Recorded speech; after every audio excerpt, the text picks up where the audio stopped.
Hi, everybody. This is Jagoda, and you're listening to How Did We Get Here podcast, and it's another episode. This time it is with my friend Marta. Hi. Hi. We're now sitting in a beautiful location in Lisbon. No, it's not Lisbon. It's not like, I think it's just outside. It's around Costa da Caparica, I guess. Yes. We were looking for a picnic, like for picnic tables to sit, but we ended up like in the edge of the hill overseeing the coastline. So yeah, it's a pity that you cannot see this view because it's beautiful. it is beautiful. And I don't know if we're gonna see the sunset yet, but yes. So yeah, it's actually the best place we can have for the podcast. Right. So who is Marta? Marta is actually a person who I haven't seen for ages because we used to be friends as kids. And I don't even remember how old we were when we met. Was it primary school? Or was it before? Yeah, I think. Actually, we were in the same class together. Were we? Yeah, I don't remember. I don't remember if we were just in the same school, but we lived nearby, and we had few friends we knew, like there were common friends. Or Yeah, I think that we were not in the same class.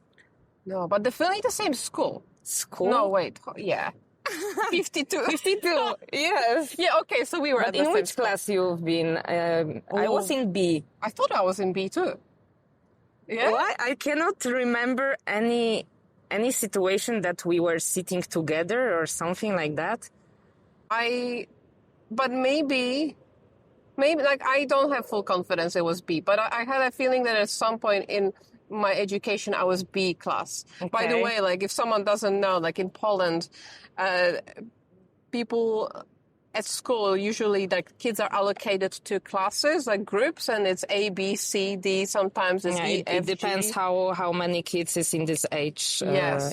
And usually you stay with the same group until the end of that school period. So I need to check on the photos because every year we had the class photos, so you can check exactly with who you we were have to going check to the that. school.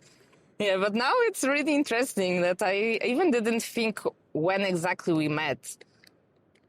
I remember more that we were going, like, I don't remember us from the school. I feel like we more meet like outside. At school, I totally don't remember the situations at school.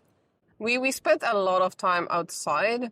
Yeah, because there was the time before the internet and everything like that we were spending time outside, like literally all the time. Good times. And we didn't have the phone, so I remember that we are going and just calling to the doors of the house and asking, is Jagoda here? Can she go out? Oh, that was so good. Yeah, we didn't have, right now kids have mobile phones and it's like they would send each other like a WhatsApp message or whatever, not even SMS. Yeah. Because SMS is not really as much of a thing.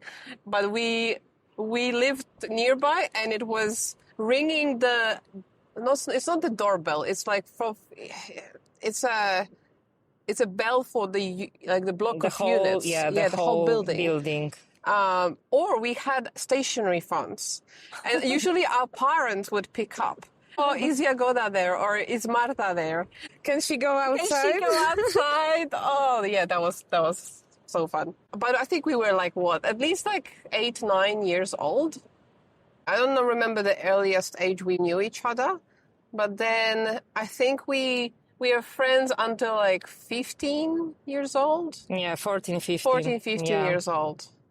So and now we're 35-ish, 35, almost 34. 34 still. So it's been 20 years. Because you have the birthday on December, if I remember. Yes, and you're November. November. Yeah, just 1 month. So you're not that old that we still remember the dates.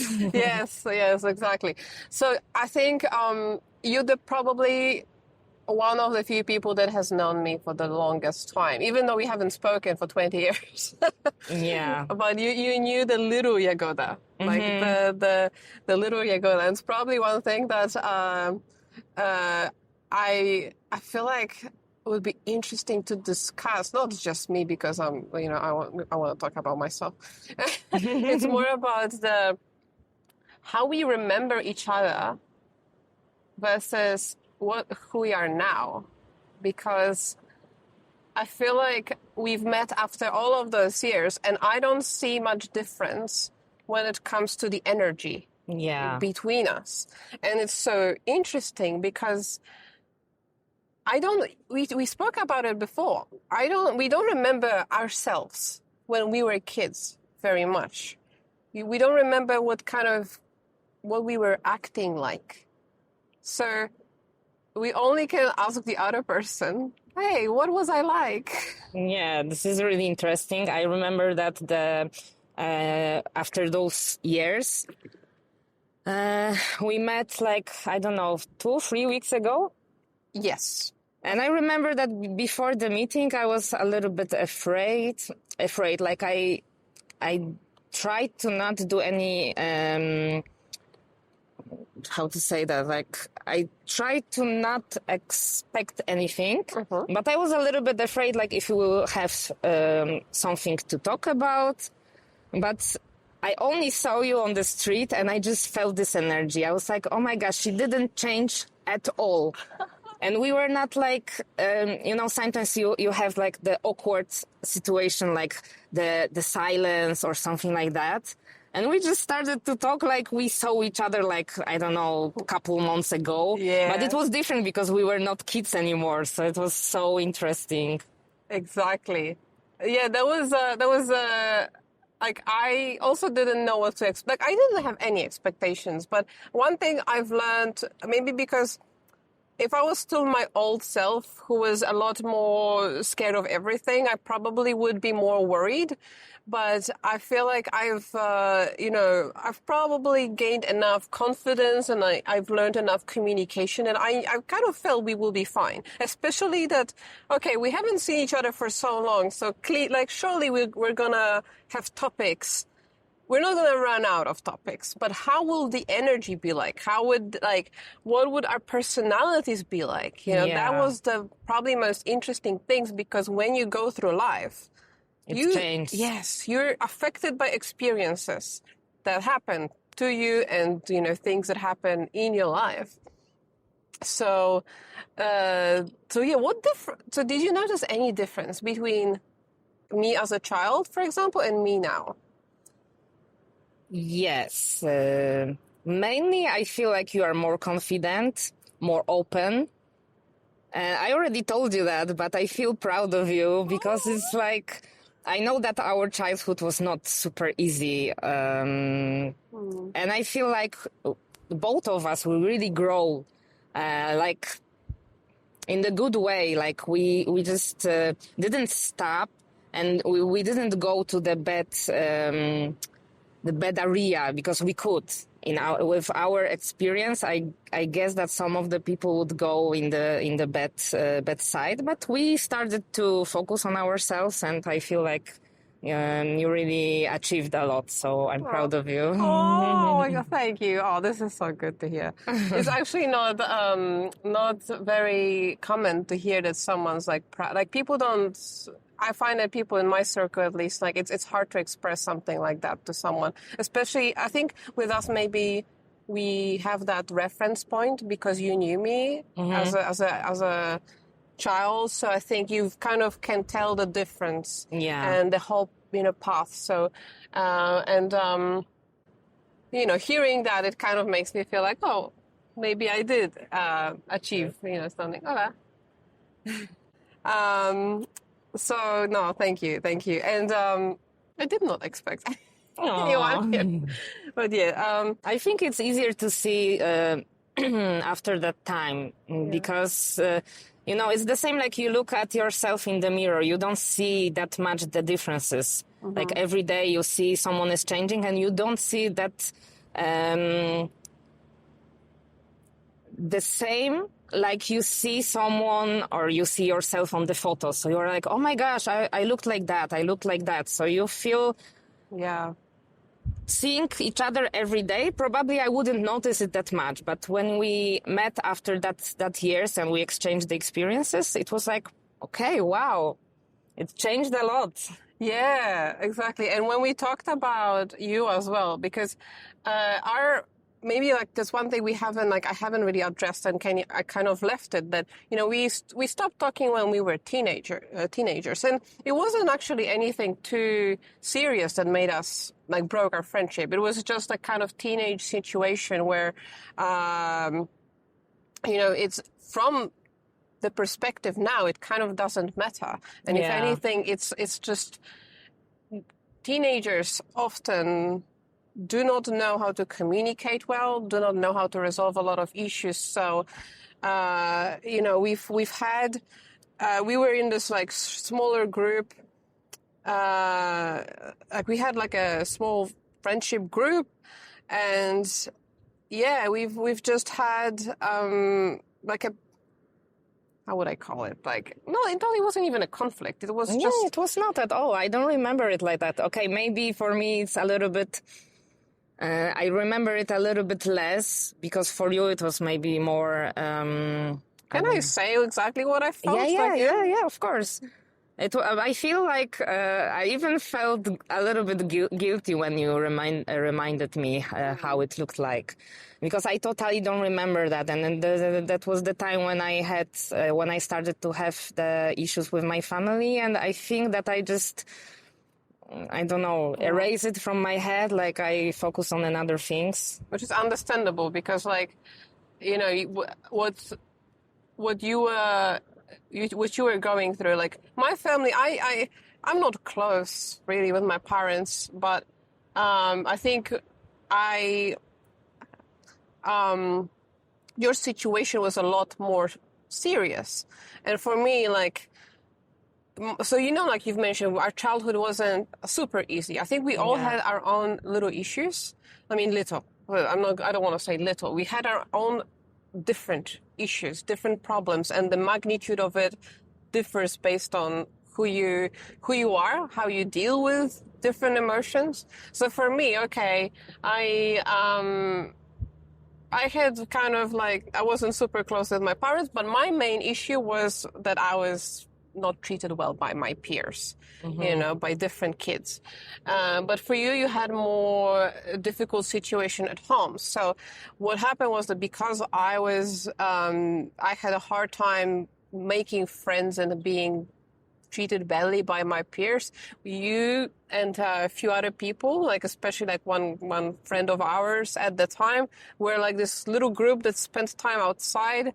And I think the situation was that I think there was this church ceremony, whatever, and I felt stood out at some point, and you guys avoided my company, and I felt hurt by that, and I'm like, I'm so sorry for that. I'm bringing this up because, like, right now it really completely doesn't matter. But at that time, I was like, but you know what is the best? That I even don't remember exactly this situation, and this is really interesting. That for someone, something which will happen totally doesn't matter, and the person will forget about it like after some time. Yeah. And for another person, it's something which that person will remember until the end of their life. So it's like...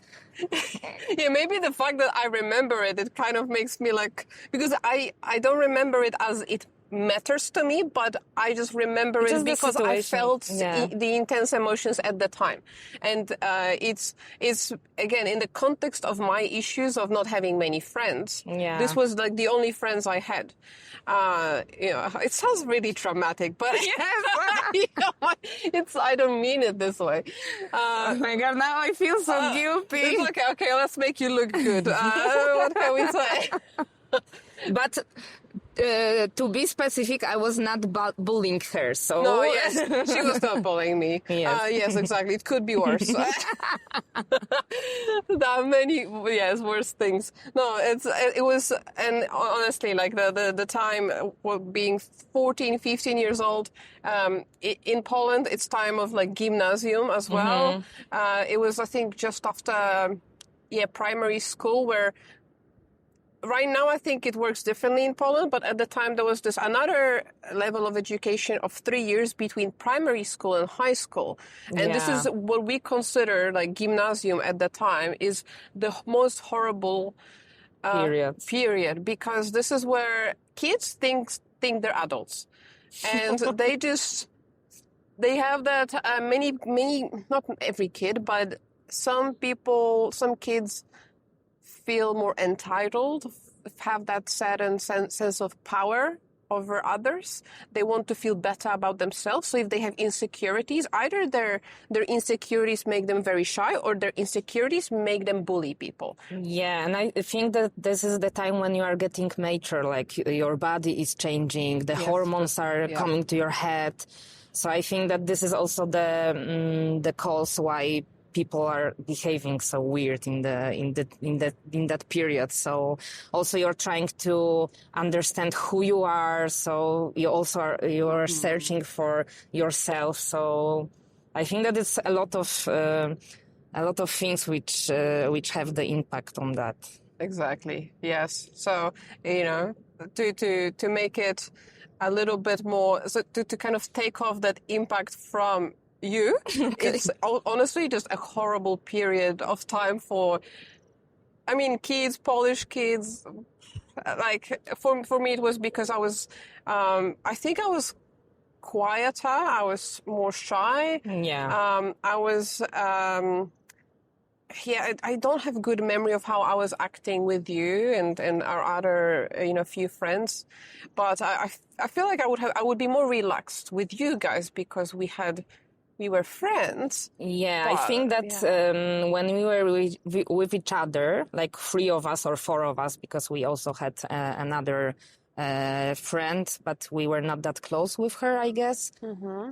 So when we were with each other, we were really like goofing, talking a lot. But when it came to another people, you were more closed, I guess. Mm-hmm. I feel like, I don't know what about me. I had the time when I was younger, before I started to have the issues with in the family, because the issue in my family, which actually it was very common, which I thought during that time, I thought that I'm the only one. So the issue was that my father was an alcoholic. And it was really common, but I didn't know about it. And generally, I remember that when I was a small kid, I was really open, like, every time when I was outside and there were the kids, I was just like running and I was like, "Hi, I'm Marta. Do you want to play with me?" And there was the time I remember that it changed. I started to be like more closed for other people.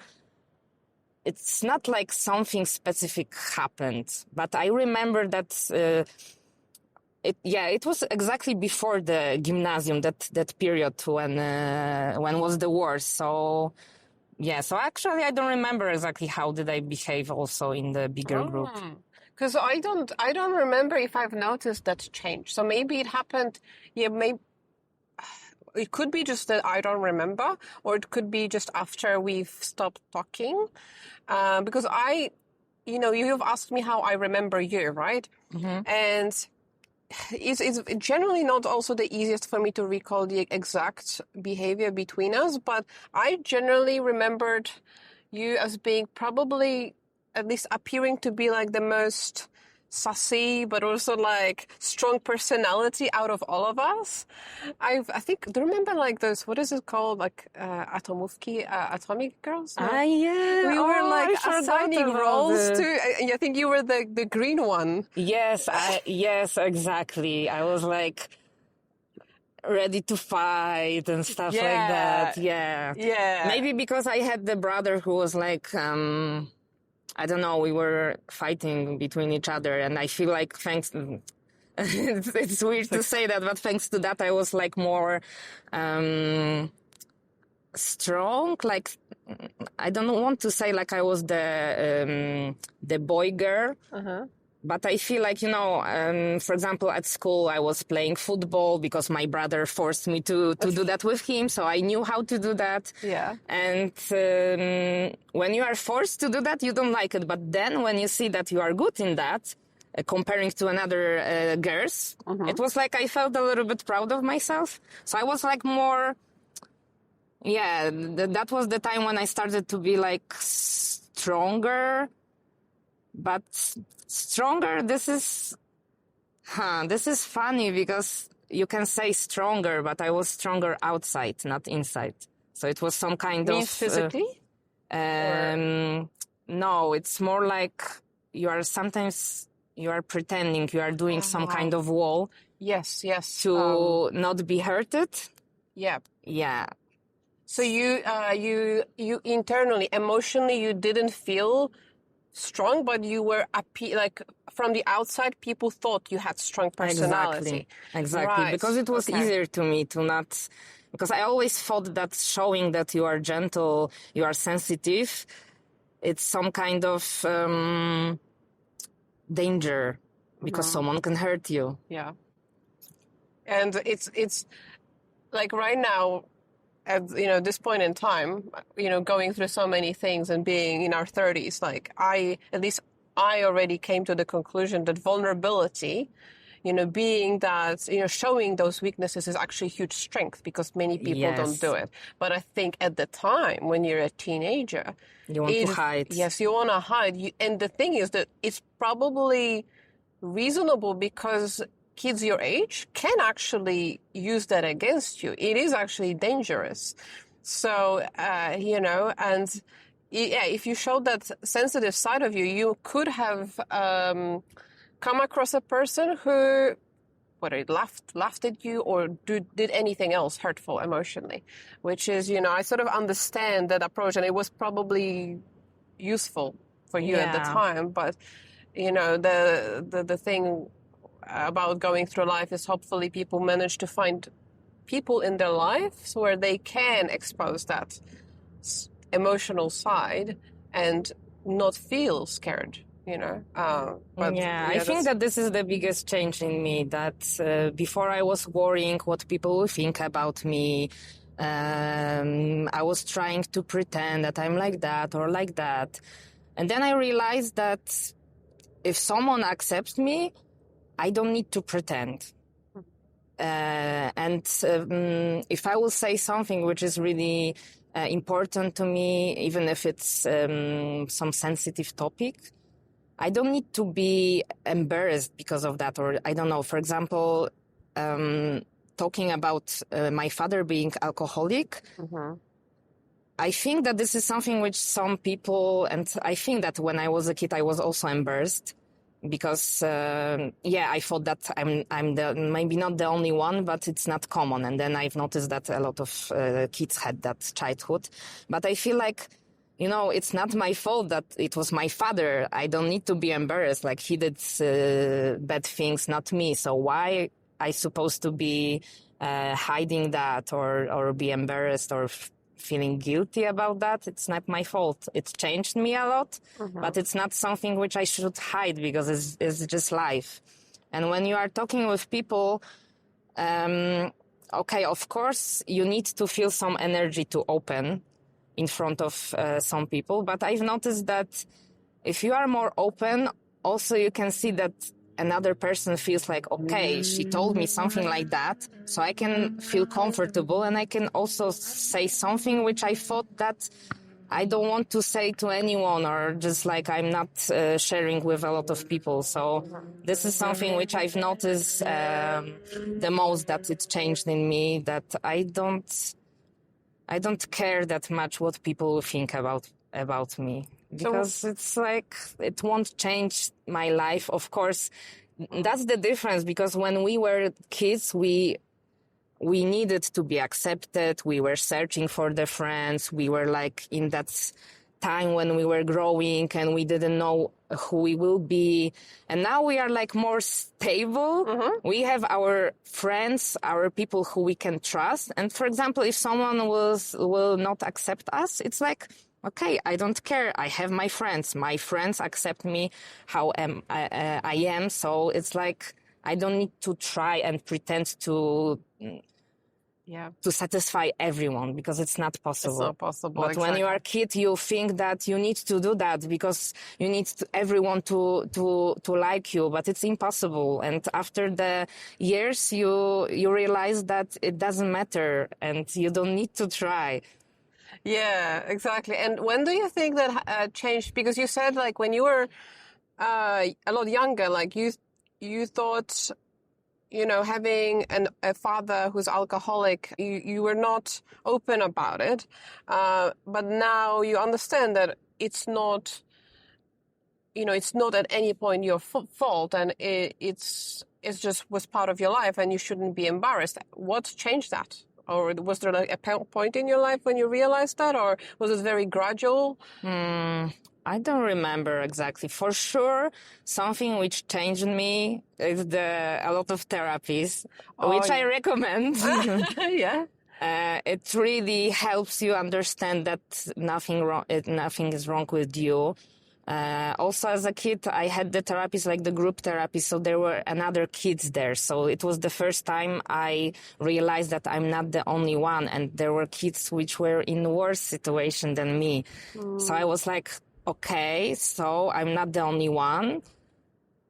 Yeah, it was something which opened my mind, and of course I was struggling a lot of time, but yeah, the time when I started to be more open and aware of everything which happened was actually during my studies, because I was studying sociology, and I had some lessons with psychologists. And I remember one time when the lady who was doing the lessons, she was talking about some kind of situation, some kind of psychological strategies which your brain is trying to do for you to make you feel better. And I was just like listening, and I was like, oh my gosh, she's talking about me. And I started to look around, and people were bored. They looked like they don't even listen. And I was like so fascinated, like, oh my gosh, it's incredible what is happening with your brain, like how your brain is fighting to help you to not get crazy in that kind of situations. And I started to search more, to read more about the brain, about the psychological things which are happening in your mind. And that made me make the decision that I need to go for the therapy again. Because, this therapy as a kid, it was like a little bit of the meetings and that's it. Yeah. So it was my first real therapy, and it started like that, actually. Okay. It was difficult. Everyone who thinks that going to the therapy is just like saying your problems and receiving the resolution, it's not. It's totally not like that. I mean, maybe it depends on the therapist too, because you told me about your therapist and the techniques she was using. And I feel like what you've described, I mean, I've done like one therapy briefly when I was I had pretty bad anxiety. And in my case, yes, it was just talking about what I felt and not really getting much out of it. So maybe there are just therapists that are not good. Or maybe the approach is, maybe, the specific therapist you saw was, more, I don't know, had this very specific approach that was very helpful. I think that with the therapy, it's like with every person, you need to find someone with your energy, like you will match. Because, yeah, I think that you need to feel comfortable. You need to feel like you can say everything.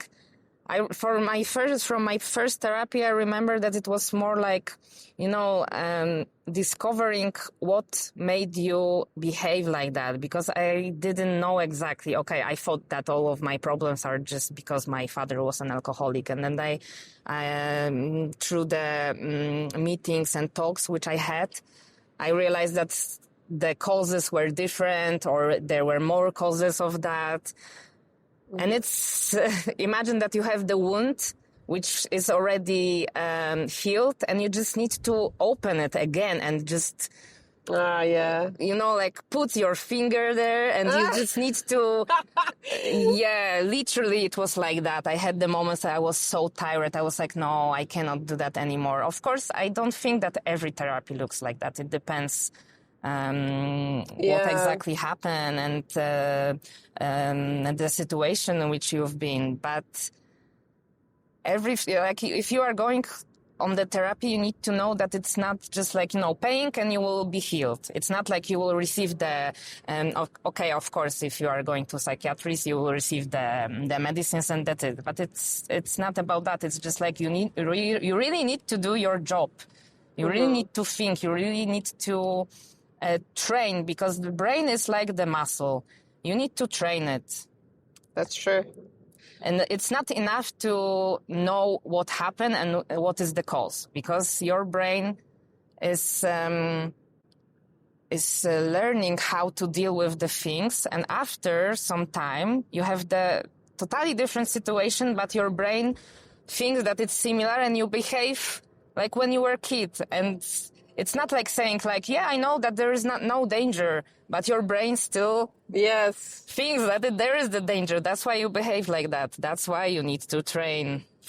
Yeah. And this is difficult. This is a good point, because people often go to therapy expecting things and expecting things to get fixed, for someone to fix their problems. And I think the willingness to put in your own effort, and what I also think is already what helps is natural willingness and capability as well to be self-aware. Because if you're not interested to really understand yourself, it almost kind of, I don't want to say doesn't matter, but it's not going to be as effective if someone talks to you and gives you all of the techniques, but you just expect that session to be healing for you instead of, without any work. Exactly, without any work. So no, that's actually an interesting point, because it's, the therapy, I mean, I'm glad that it was effective for you. So, when we met because I learned about how bad it actually was for you only recently when we met again, because at the time when we stopped talking, when we were 15 or so, I didn't realize what exact problems you were going through. I had a very vague memory that you had a father who was an alcoholic, but I didn't know exactly to what extent it was a problem. So, because everything started to be worse and worse exactly that time when we stopped to seeing each other. So, that's why I also moved from our neighborhood. So it was also the cause why I... Sometimes I'm thinking how it would be if I stayed there. Maybe we would talk with each other again. But that's good. Yeah, but the situation of my moving outside the town was, I think, the main point why I stopped to have the contacts with a lot of people actually from my childhood. And you've told me that it actually got worse for a while. So that was, and we actually saw each other by accident. You think it was on the bus. I think it was on the tram. It's a thing we have not come to the agreement, but doesn't matter. But we saw each other, I think, years, 3-4 years later by accident. And we for didn't sure I was speak too on my studies for sure. Yeah. So I was already 19, 20. I think it was very shortly before I moved to Australia, but we obviously, what did we have, 5-10 minutes on the bus or something? We did not discuss our private life or problems. It was weird. Just actually, why that time we didn't say let's meet? I don't know. It's I don't remember. I for whatever reason I had this memory from this conversation that we've complained about something. I think it was about Poland. It's very easy to complain about Poland. And I think it was because I was planning to go to actually United States at the time. I think I was trying to be an au pair, and I had that mindset of I want to leave Poland. And I think we were just not talking too much about our own lives. True. I mean, we little bit, but not exactly what we've gone through. But yeah, I don't know why we didn't decide to meet. At that time. Maybe it's some kind of mechanism which you have when you see someone after some time. It's like you're trying to avoid that person. Like you see that person, you want to say hello, but you are not sure if that person sees you. You know the situation. Yeah. So, for example, you are friends on the Facebook, and you don't say hello to each other when you see each other, and you are pretending that you don't see each other. So, I think that maybe that was like not that we are pretending that we don't know each other, but like we didn't know if.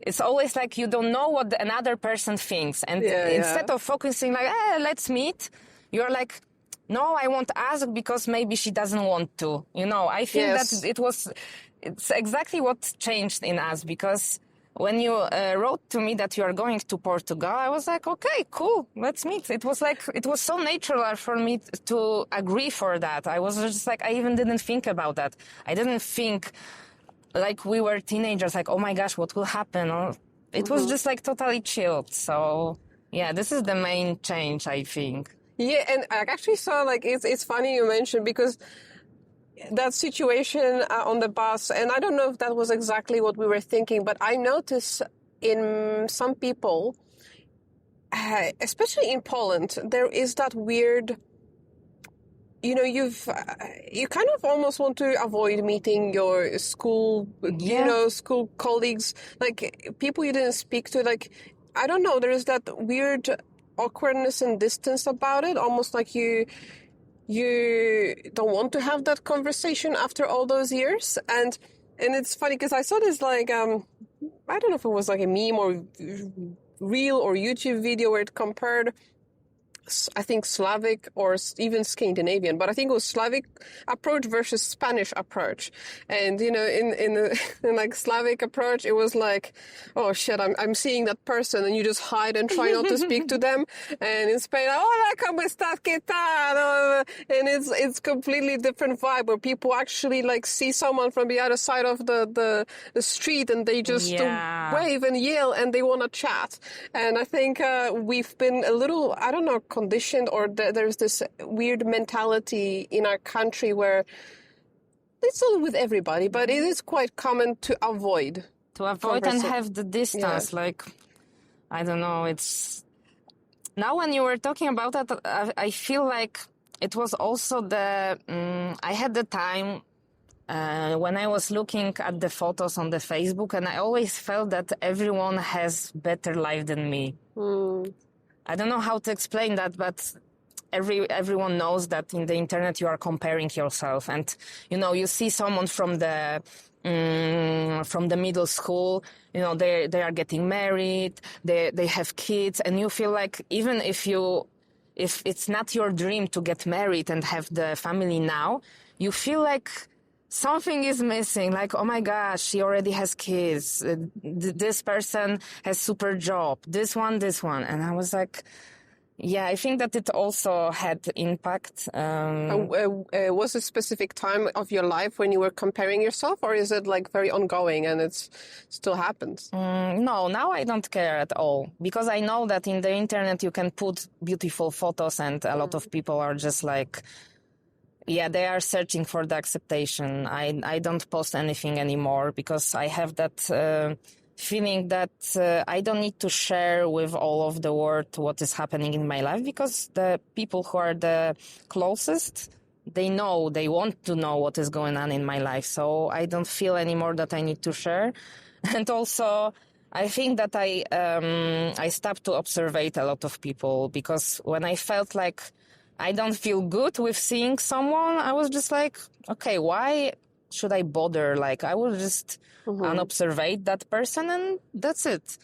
And I didn't, even if my mental health get better, I just didn't didn't change it, so I didn't go to the profiles, and I didn't observe it again just to see those people. So I have a lot of friends on Facebook, but sorry guys, I don't observe you. I mean, I feel like Facebook is still quite, it's a bit weird because I don't spend time on Facebook at all, but it's, most Polish people I know or I knew at some point in my life, or people I could potentially maybe still meet with, they're on Facebook. They actually are still active. So it is still a place to follow each other, but it's a little bit weird because you can have those people, you can follow those people, but yes, then if you see them in real life, they're totally different. Yeah, you're totally different. Like you might not even have interest in talking to them.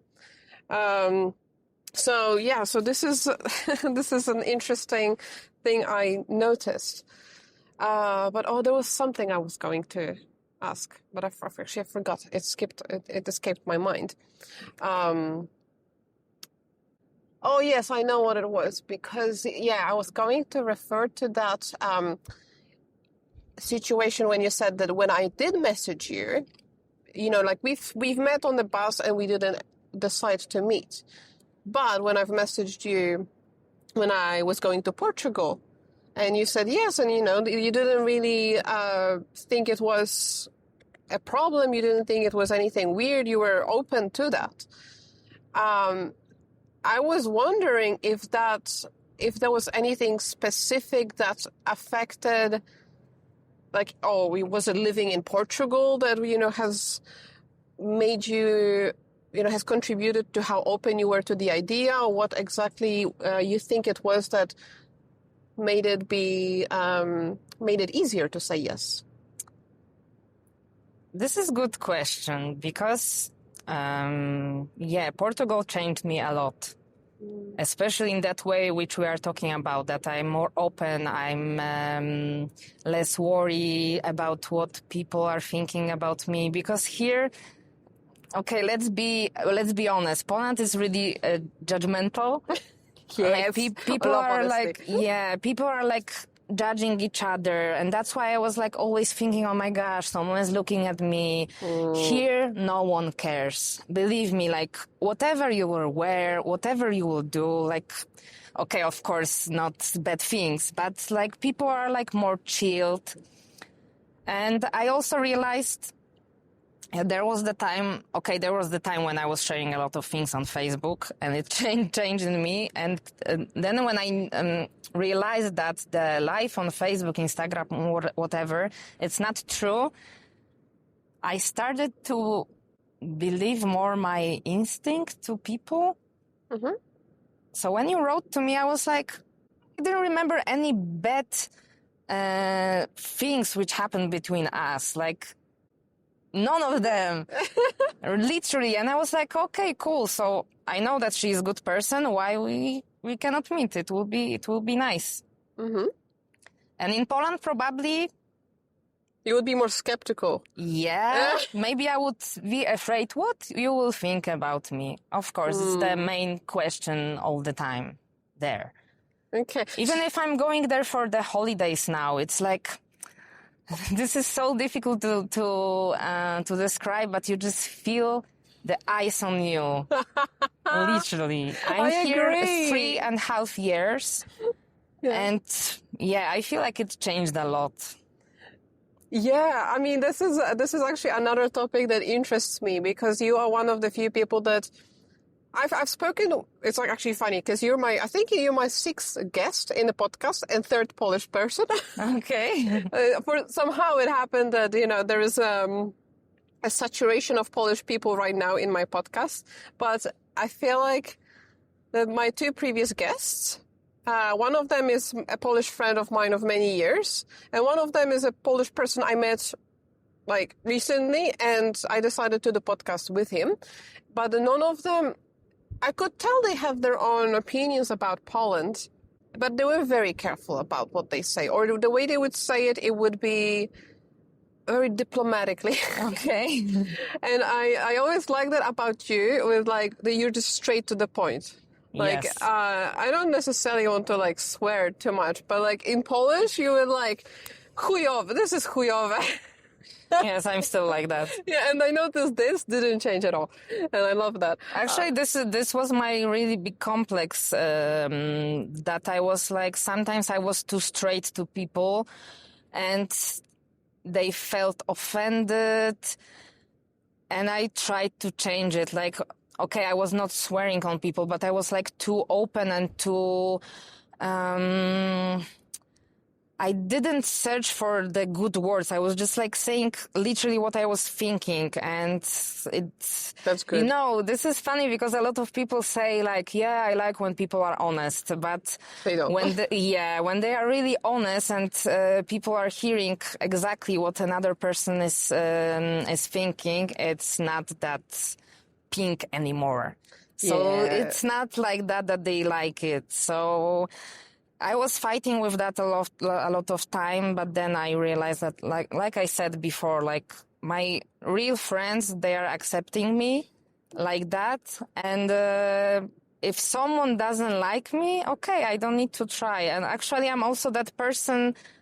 If I don't like someone, I'm not trying and pushing. It's not like I'm avoiding someone, but I'm not that person who will pretend like, oh, hello, I like you so much, and then behind your back saying some shit about that person. Yes. I hate that. This is very, yeah, it bothers me as well. It's one of those behaviors I struggle to understand. And yeah, I had this problem with directness, especially in Australia, because I feel like that kind of two-faced behavior in Australia is a lot more common.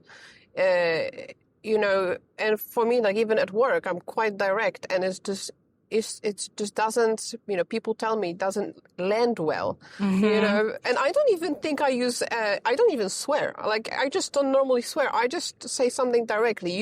You swear, but you don't swear as in to insult people. You just use swearing to maybe express an idea you feel strongly about. I feel like that was more your style of communication. Yeah, maybe. But also, you mentioned work, and actually at work I'm still learning. Because, you know, now I'm working in the corporation, and sometimes, you know, I'm that person who wants to fight, you know. It also changed a lot here. I started to worry less, but I was that person who always needs to give 100% on everything. So I don't like to do something like in half. So when I'm working in my job, I really try to be the best. And when I see how everyone knows how the corporation works, like I didn't know, I just came here and I realized how it looks like. And I was fighting, and I'm still fighting, even if I know that sometimes I shouldn't say something. I say it, and it's not good. And sometimes I already had the meetings with my team leaders, and they were like, yeah, I understand you. I agree with you 100%, but you cannot say it to the management. And that's it.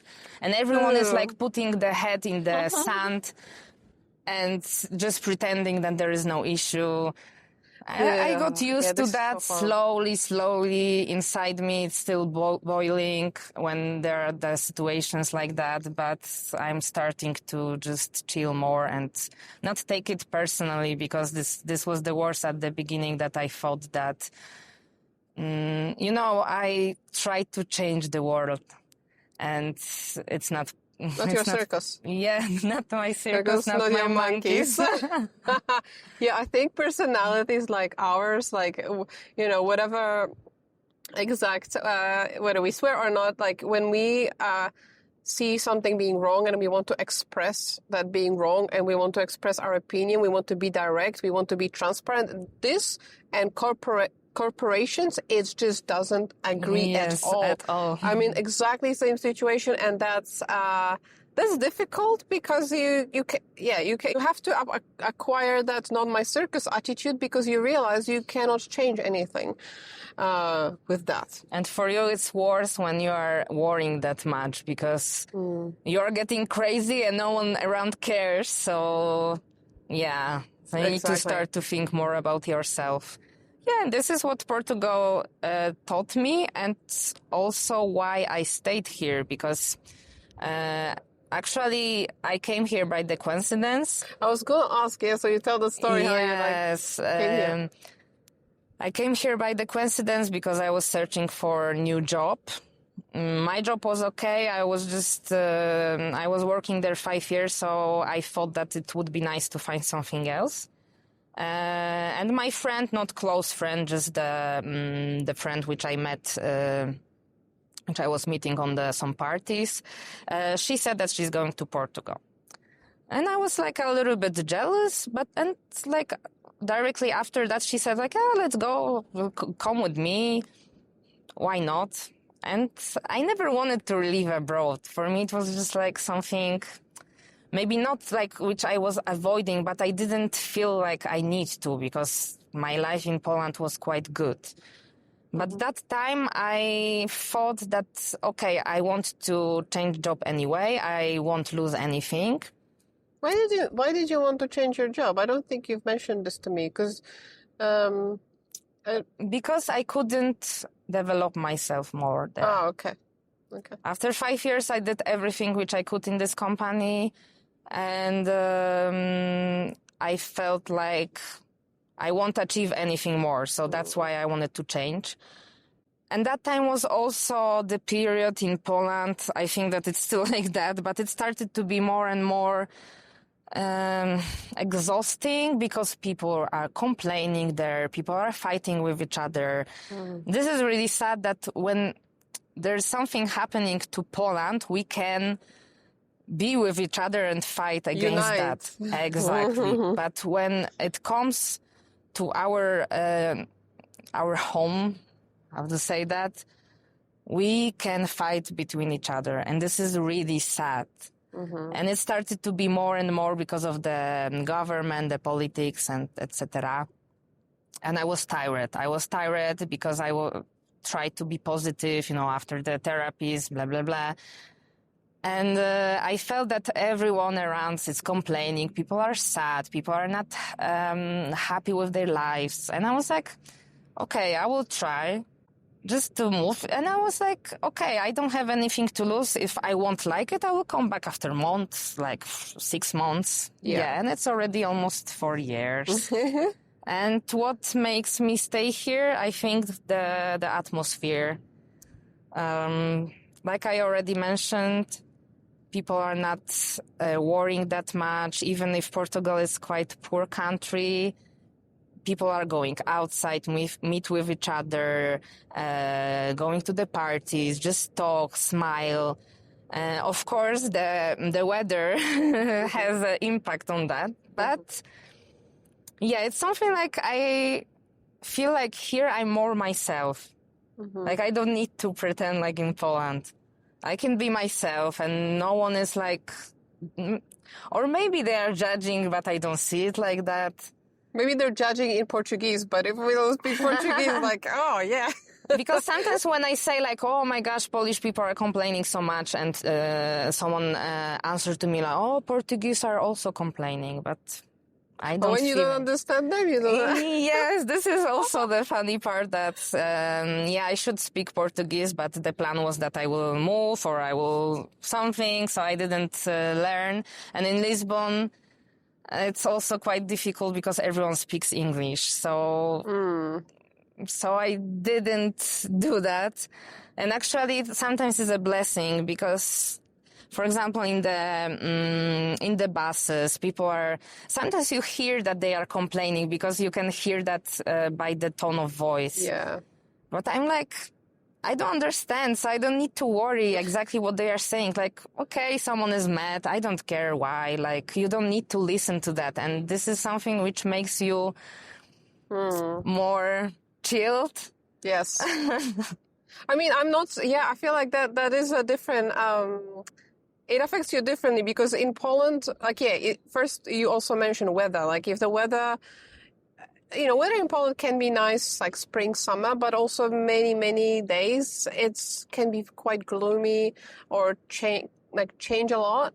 And there's so many layers to Polish mentalities, like Polish mentality, historical context where there's still a lot of sort of feeling like we're victims.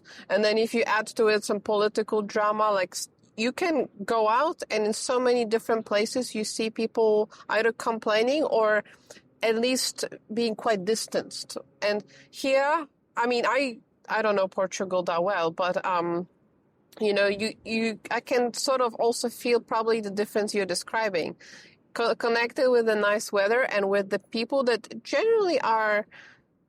They seem rather more relaxed, and you don't see like it's also facial expression.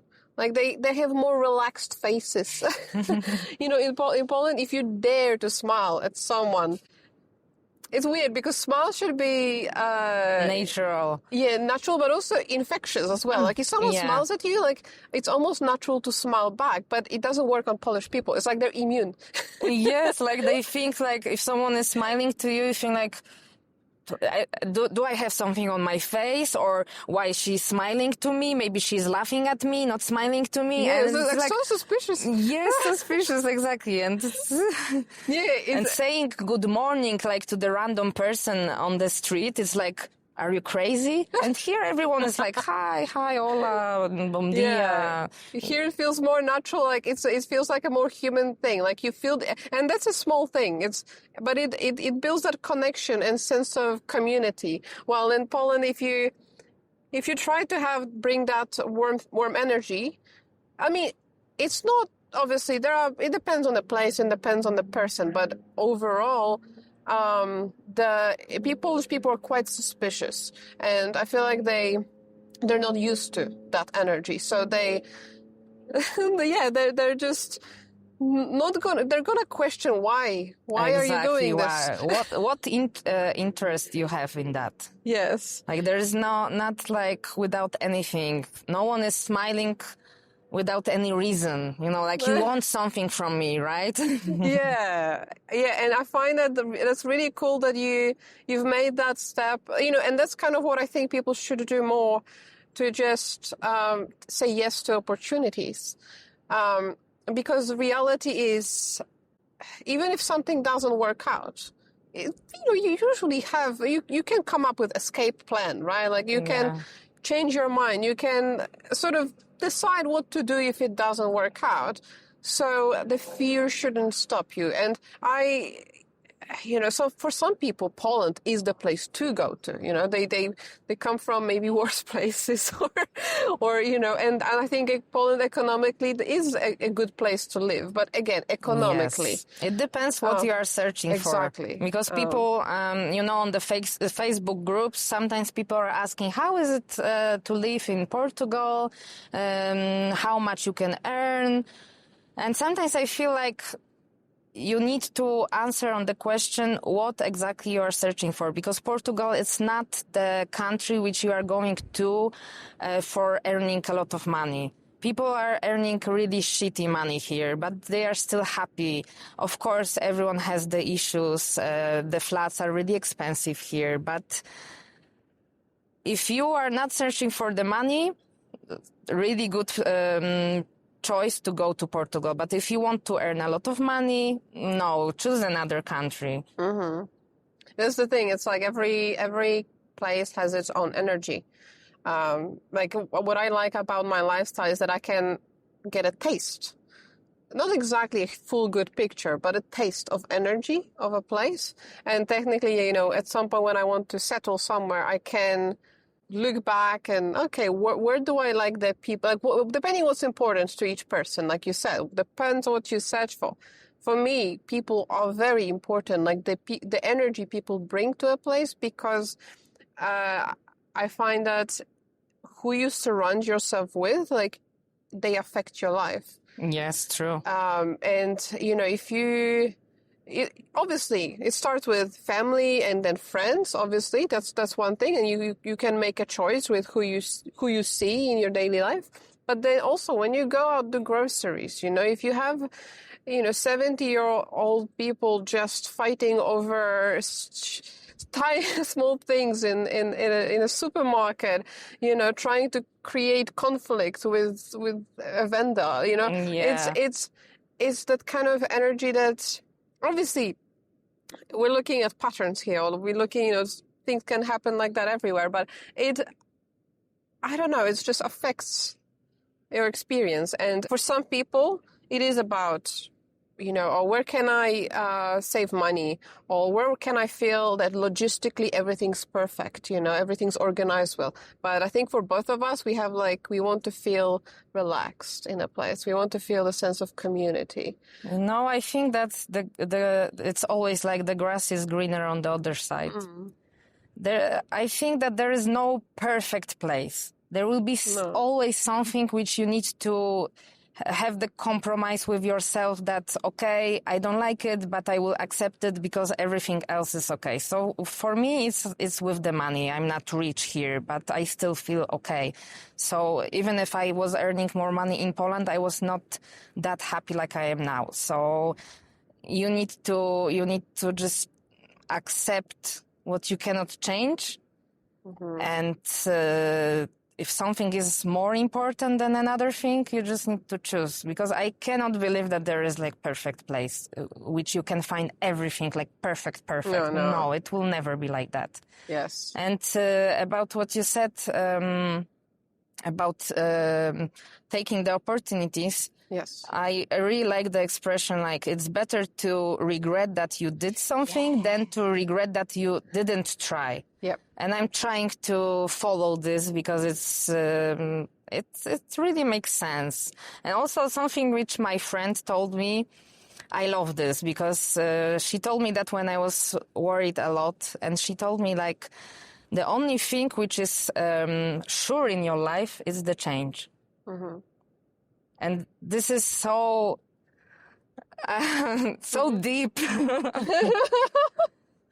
And the thing is that the thing with the change is that change will exactly happen to you, but you can also make a change and make that's the thing. There's a little theme in my life, which is something one of the things I disagree with, for example, with my mom. She always wanted me to stay in a situation I was in because it felt familiar, it felt safe. Exactly. But then you never know, those things can change without you having an input. So yes, I have left a relationship and I have quit a job that was toxic.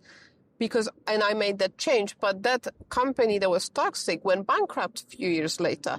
And the relationship that I was in, if I didn't, it was actually a mutual decision, but it could be that the other person would make a decision for me. So you can actually, you're better off being the person who makes the change on your own terms. Yes, but making that decision is the worst, I guess, because if you have the choices, you are thinking a lot. You will choose, okay, I'm choosing this. You are doing everything to make it happen correctly, everything needs to go well. So at least for me, it's like that. When I need to choose, it's terrible because I think that it's also psychological that your brain is prefer even the worst shit which you are in, but you know that. You know how to behave, you know how to react, than something which you know that it will be better, but you are so afraid because it's something new. Like an unfamiliar situation. Yes, I feel that is difficult, but I find what I've noticed is the more you make those decisions in different areas of your life, you learn that you'll be fine in that new situation, and it's easier every time. Yes, it's true. So it's for example, it was a second relationship / situationship I was in.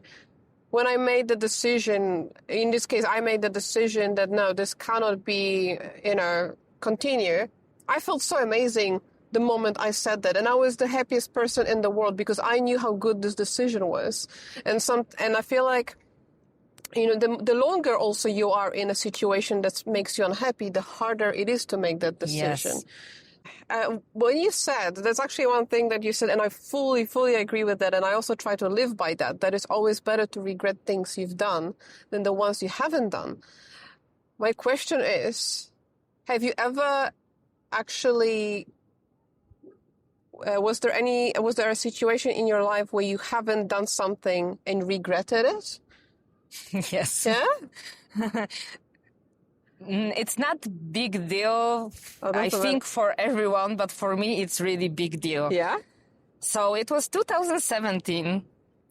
8 years ago. Yes, and it was the time when I bought my flat. So I was quite poor because I started to pay the credit and everything like that. So I was quite poor.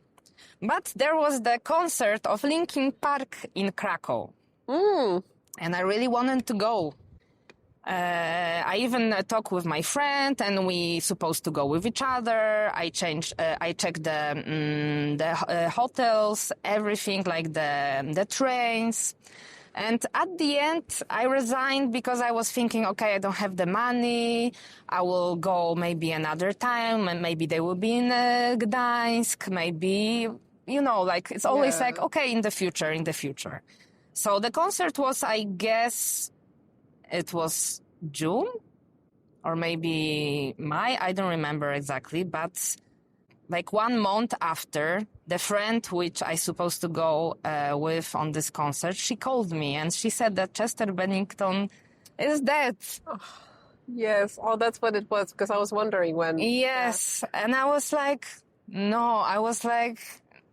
I still remember this feeling. Like, I was like, oh my gosh, I couldn't believe that. And okay, she called me, we were talking a little bit, and then I was like totally like absent. And it was not the worst. The worst was after that.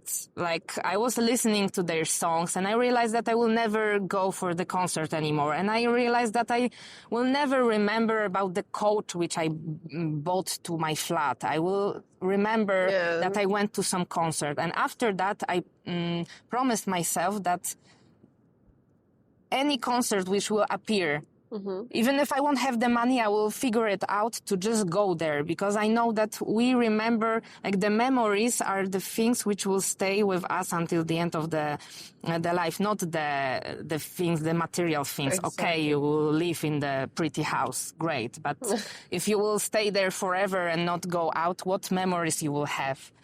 Yes. Yeah, so this was really, it has a big impact on me because, after that I was listening to their songs all the time, and I was like, that time I also had had worse time, and I was a little bit afraid because if someone knows Linkin Park and Chester, they know that he has had the depression, and he was fighting with that, and I always felt like he had the band, everything was good, he was smiling, and still he couldn't win with this sickness, and I was so sad. Like, I was thinking, like, there is no sense to fight because it will kill you at the end. It was so depressive. So for me now, because Linkin Park now, it's I think it exists, but it has a different singer now. Yes, it's like they recovered, and this is funny because there are two sides. Like, people are like, okay, they are happy that they started again with different vocalists, okay, and the other people are like, no, there's no Linkin Park anymore, and I'm like, why? Like, when I saw that they came back and I saw the first live stream, I was crying because I was happy for them. I saw their faces to be happy that they came back. Yeah. And of course, it's not Chester anymore. No one wants, like, okay, everyone wants Chester, but he's dead. You cannot bring him back. Yes. So just be happy with something new, with something good, instead of complaining all the time. So I already took my opportunity, and I was on the concert in Gdańsk. With the new Linkin Park? Oh, yeah. Yes. And actually, in 3 weeks, I'm going here too, because they will be in Lisbon. So you're going to chase every concert they make up for that. And of course, it's not the same, but I still feel good that I had the chance, because they could, never come back. So for me, it's just like, this was actually a little bit sentimental for me, because, okay, Linkin Park, I was listening to them when I had the worst time. So when they came back, it was some kind of, like the sign that everything is possible. like some kick in your ass that you can do that, you can do that, you can do that. You don't give up. Yeah. Yeah. So Aw. remember, don't think about the money. Just do what your heart is saying. Exactly. This is a really good message, actually. And I think money is such a big thing in the way people perceive decisions in their life. Like, I understand there are so many different people in the world who have bad financial situation, and obviously we don't say be unreasonable. Yeah. But at the same time, I find money, like you've mentioned your apartment and the furniture.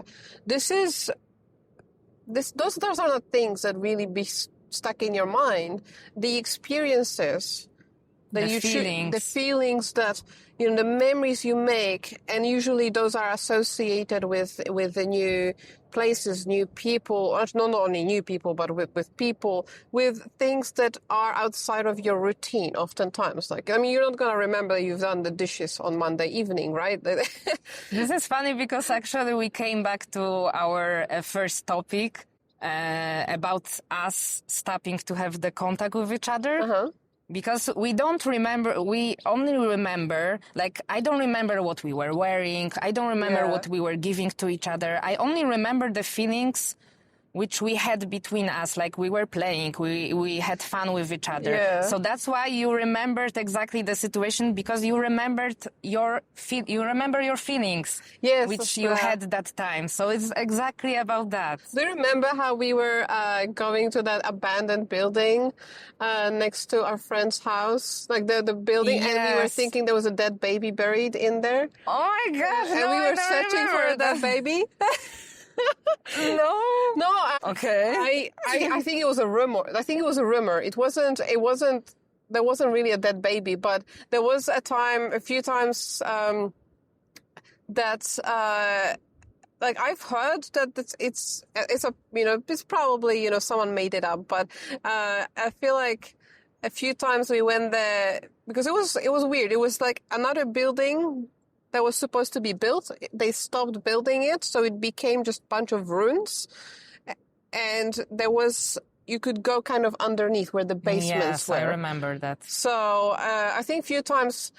It was, searching is a big word. We to search for that baby, but it was just, trying to, like, okay, you hear about it and you look around with it. Okay, this I didn't remember, but that we are going there inside, of course, because kids are, like, really curious about everything, and I think that we were also making some stories just to do something with the time which we had, because again we were spending time outside. We didn't have the game. Okay, we had, but we didn't want to spend all day playing games. Not everyone had the PlayStation and stuff like that. TV was black and white. Okay, that time maybe it started to be colorful, but it was not like no, we were not now. spending time. Like, I think a few times we would go to someone's, like, one of our, like, if it was my birthday, like, you would come to my unit, to my place, and we would, sit and talk, and my mom would make food, of course, and we would spend, like, time in the place. But most of the time, almost every day after school, it was going outside. It was climbing at, trzepak, or just sitting next to piaskownica, sandpit, like in podwórko, for a Polish dictionary. And it was, there were so many different topics that I cannot recall exactly what we would talk about. Like, there was some random things I remember that I think we were like, oh, which one of us is gonna be first one to get married?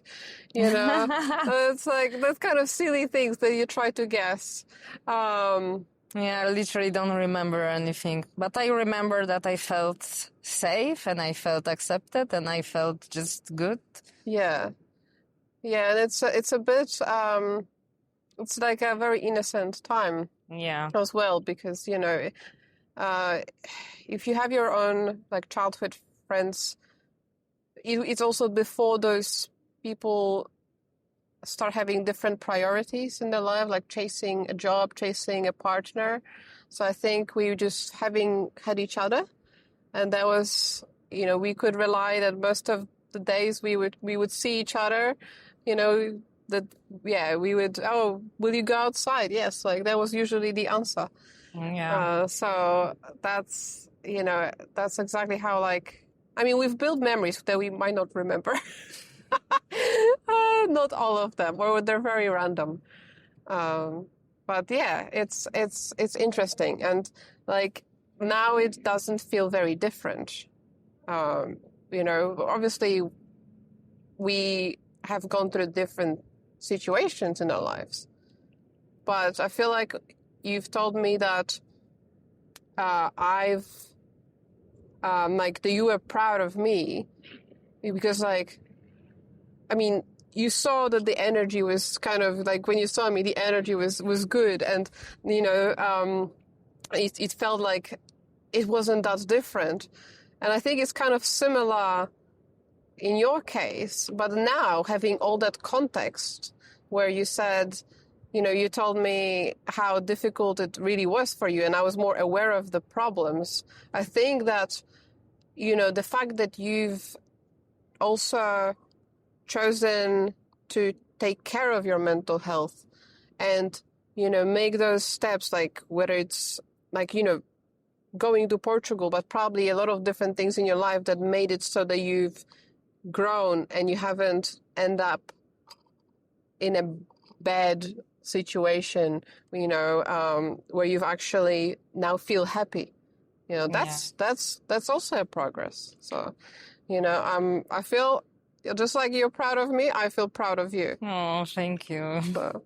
But you know what I also what it taught me, that every person which you meet on the street, you don't know what that person is struggling with. Mm-hmm. And because of my issues and the moments where I was thinking that I'm getting crazy and my brain was, making so weird stories and feelings about another people, the same, like someone is thinking about me, that and that. Yeah. I understand more that in some situations people are really not themselves. Mm-hmm.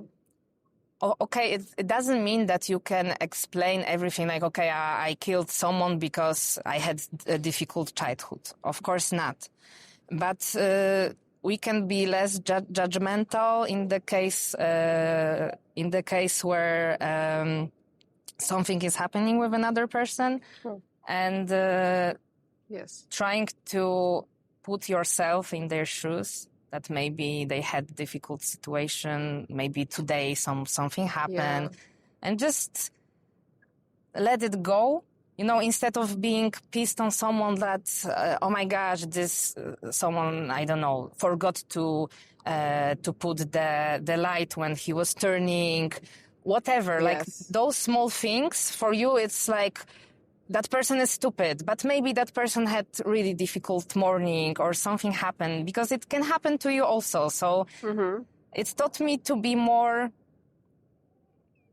understandable, accepting also the weakness of another people, because you can be in the same situation. Yeah, I think what you're describing is giving benefit of the doubt, and I think that's one of the things I clash with many people too, because I notice there is not enough of it in the world. Yeah, people get very absorbed in their own life and in their own perspective of seeing the topic, seeing the world. So when someone is doing something that bothers them, there is that. It's very easy to get angry. Yeah, to get angry, to get judgmental, to create a scenario or an explanation, and it's usually not an explanation like you're saying, or maybe they've had a bad day, maybe they're stressed. Often I find that it's a negative assumption, and for me, giving benefit of the doubt is the first thing I do. Only when there is a pattern of behavior, that's when I start making more psychological conclusions and I might just choose to distance myself from someone. Exactly. What I find is it's actually one of the main things that makes me kind of not talk to certain people, because if people get very quickly very like judgmental, that really makes me feel very uncomfortable. Yeah. So what you describe, and I think this kind of helps. It helps when you like move countries, when you feel happy with yourself, when you have more confidence in yourself. I think that acceptance comes easier to you. But people who are usually, from my observations, the most judgmental or the most negative are people who are the least happy with their lives. Yeah. That's how I'm, seeing things. Sometimes it's running away from your problems. You prefer to put the blame on someone else just to focus on something else instead of getting your life be better. Mm-hmm. I also understand it because some people just, that's why we need to go for the therapy. Because sometimes, we are not aware what is going on with us. And that's why, it's easier for some people, it's easier to focus on another person, to not think how bad is in your life or with your mental health, whatever. Yeah, but it's difficult to make this decision to go, because now it's getting better. I feel like it's not that taboo like it was before, but... Yeah, tell it to my mom. Oh my God, I try to tell her, please go to, not like in this language, please go to therapy, but I'm like, I think you would benefit from a therapy. No. She really, I think, thinks when it comes to certain mental issues, the idea of therapy, it's a stigma, it's some kind of taboo. It's a bit difficult to convince her, and it's a shame. And I find what you've described, it's actually kind of like what's called catch-22 in English, where I find that if you start giving people benefit of the doubt, which is you make a more positive assumption, even if it's not true, but just believe that positive assumption about them, you are happier as a person. Because the more you can not, negative things and negative thoughts will happen to you regardless, sometimes. So why would you seek them? Why would you choose to have them about others, for example, if it's really not needed, So I think it's like a catch-22, because if you're not fully happy with yourself, and that's why you have those assumptions, if you force yourself to assume a positive thing, it will actually make you calmer and happier in that moment at least. But long term, actually, will also affect your life, in general. Yeah, but it's difficult for sure to start. The first steps are the most difficult, but then you are getting used to that kind of behavior and approach to life, I guess. Yeah, I think so. I think everything is baby steps. You cannot make life change like this. I flicked my fingers. But it's a process. And I think, if anything, brain evolves. We as humans can grow. We can change who we are as people. So if there is anything we identify is not helpful for us, it can be changed. But again, if people don't realize it's a problem for them, And this is the first step, actually, to accept that this is some problem. Yes, whatever that is, whether it's this or whether it's something else. So, Well, is there anything that you think you would like to share or say to the world, to the whole 3 people that might or might not listen to this episode? I think that I already... Actually, this talk was quite nice and quite meaningful, I feel. Mm-hmm. I think so too. Like I said, focus on your heart, on your feelings. take care about yourself. Yes. Remember about the memories, not money. Yes. There's so many things that, like meaningful things that could be probably taken out from this. I would be happy if this talk could help someone with making the decision in their lives. Yeah.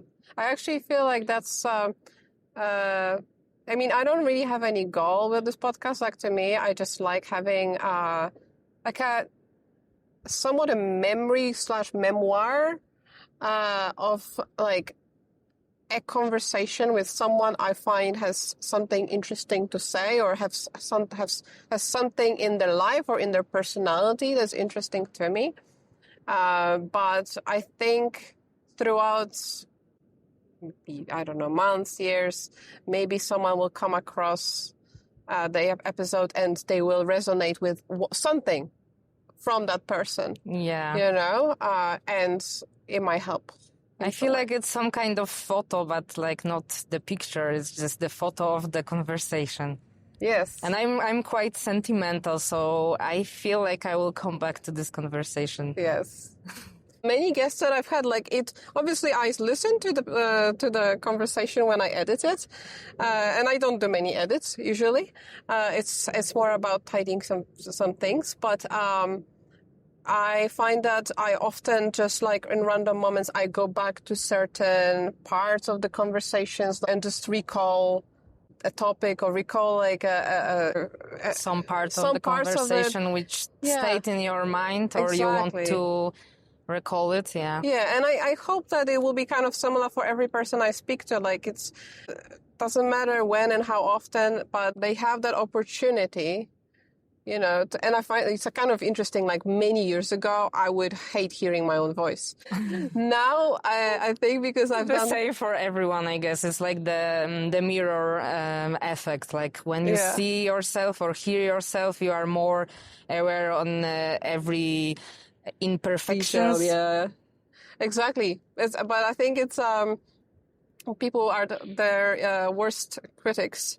But also for me, I've just done so many, because I think it started when at my work, I was just sometimes sick of typing things and I would just record what I think. And with enough voice messages that I've done, I'm like, I think I'm better at getting my point across. Let's do podcast.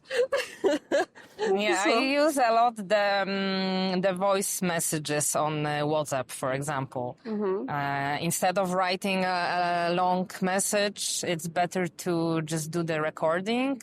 Yeah. But you know, on WhatsApp you can put like the speed of the message. You can put faster, and it always sounds better. Yes, exactly. Especially if people like try to gather their thoughts for too long, like then you can just move past that part. Yeah. So no, it was really nice conversation, especially in this location. Like the sun is slowly going down. I mean, it's not sunset yet, but it's just so tranquil. I would say. It really made me feeling calm here. Yeah, that's good. Yeah.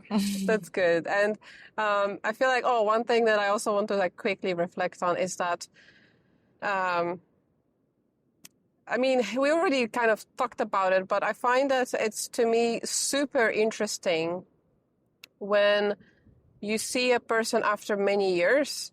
It gives you, like you kind of also said, it's different than when you see see yourself every day in the mirror. But like now you've got this sort of chance to really reflect on you within that long period of time, but also the fact that just because you stop talking with a person doesn't mean like you will never be in each other's lives again. Yes. You know? So, yeah. It's just like, sometimes it's not like we have the conflict with someone, but our ways are going to another sides, and maybe they will cross. Yes. Again in the future. Who knows? Yeah. And it happened with us.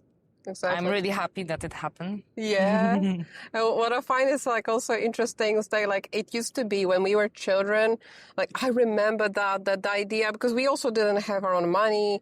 Any idea of going to a different city felt like a big adventure, something you wouldn't do.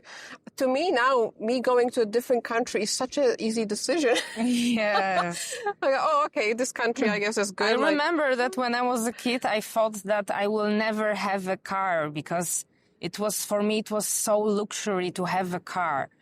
And now I have every category of driving license, and I was driving the bus, the truck. And for me, it's like something I'm trying to, sometimes you are forgetting about things which you are receiving from your life. Mm-hmm. So I'm trying to feel like I was this small kid and I was dreaming about some kind of situations or goals in my life. Mm-hmm. And I thought that it's not possible. And I'm trying to think like I was here now and look at yourself. What did you achieve? Yes. But you see, those are incredible. The decisions you made. So it's like, I think that's something also, sometimes people underestimate how much power they have in their own life. It's about you, even if you don't fully believe you can do something, it just takes that initial decision to try. And regardless, how difficult it feels or how impossible it feels. So, you've proved yourself that, you can get any license you want, and then anything else that comes to your mind after that is going to be more likely. Like you're more likely to do it because you already proved yourself. Sometimes you can do I'm afraid else. Of something and I think like, okay, I did this, I did that. I will deal with another thing. Like, okay, maybe it will be difficult or maybe it won't work, but it's not the end of the world. Mm-hmm. You can try with another things. Exactly. And again, the conclusion is better to regret. Yes, it's always better to regret something you've done, unless it's like killing a person. But okay, why would you even? We are not going to that kind of topic. Yeah, actually, one thing that I've actually luckily never had problem with. I don't have much hesitance in my life, so if I want something, I'll just do it. I didn't have, people sometimes find more excuses. To me, it was actually always quite easy. So I think I naturally kind of just action on things. But it's proven, at least for me, to take me to really great places and to feel happy. And so if anyone, like, I don't need to, I don't mean to kind of sound like Dumbledore. But, everyone can, of course, come to their own conclusions in their own time. But I think it's worth it, I think it's worth to always try and do it. If you are wondering about doing something, just do that. Just do it. Like Nike said, just do it. Awesome. Well, thank you, Marta, for being my guest. I know it wasn't the easiest decision. I think the more guests I have, the more time they have to think about saying yes. I don't think that it took me that much time. I think more that we didn't have that opportunities because during that time we met a couple of times, but we didn't have the opportunity, good place to do that. So I think it's more about that because the first thought was like, no, I won't do that. But another one was like exactly what I tried to explain you during all of this conversation. Like, I don't give a fuck. Really, like, yes, just chill. Exactly. Follow your wisdom to regret something you've done. So when you listen to the exam, it's not something which will make your life, like. Yeah, it's like life or death situation. Or something. Yeah, exactly. Yeah. Worst case, like the worst thing that happens is that when people hear themselves, they're like little. Is this how I sound? Like they can cringe a little bit. And I also cringe at myself. I want people to know, like when I listen to some of the things I say, I'm like, But probably another person wouldn't notice that. So probably. Let's stay with that and try to think that way. Because for us, it's always something is bigger than another person sees that. So. Exactly. exactly. So don't worry. No, I'm very happy that you said yes. And, for me, I think, like that, I don't know when we see each other next, but this to me will be a good memoir as well to have. So thank you. Thank you very much, and see you soon. Yes, and for anyone who is still listening, thank you for listening, of course, and I will see you in the next episode. There haven't been regular recently, and I don't know when the next one's going to come out because it does depend on when I choose to invite someone. Catch another victim. Catch another victim, just to ask someone just to record it when the opportunity arises. So might not be regular, but when it happens, it's going to be because it's meant to happen. So I hope everyone enjoys their day, and I'll see you in the next one.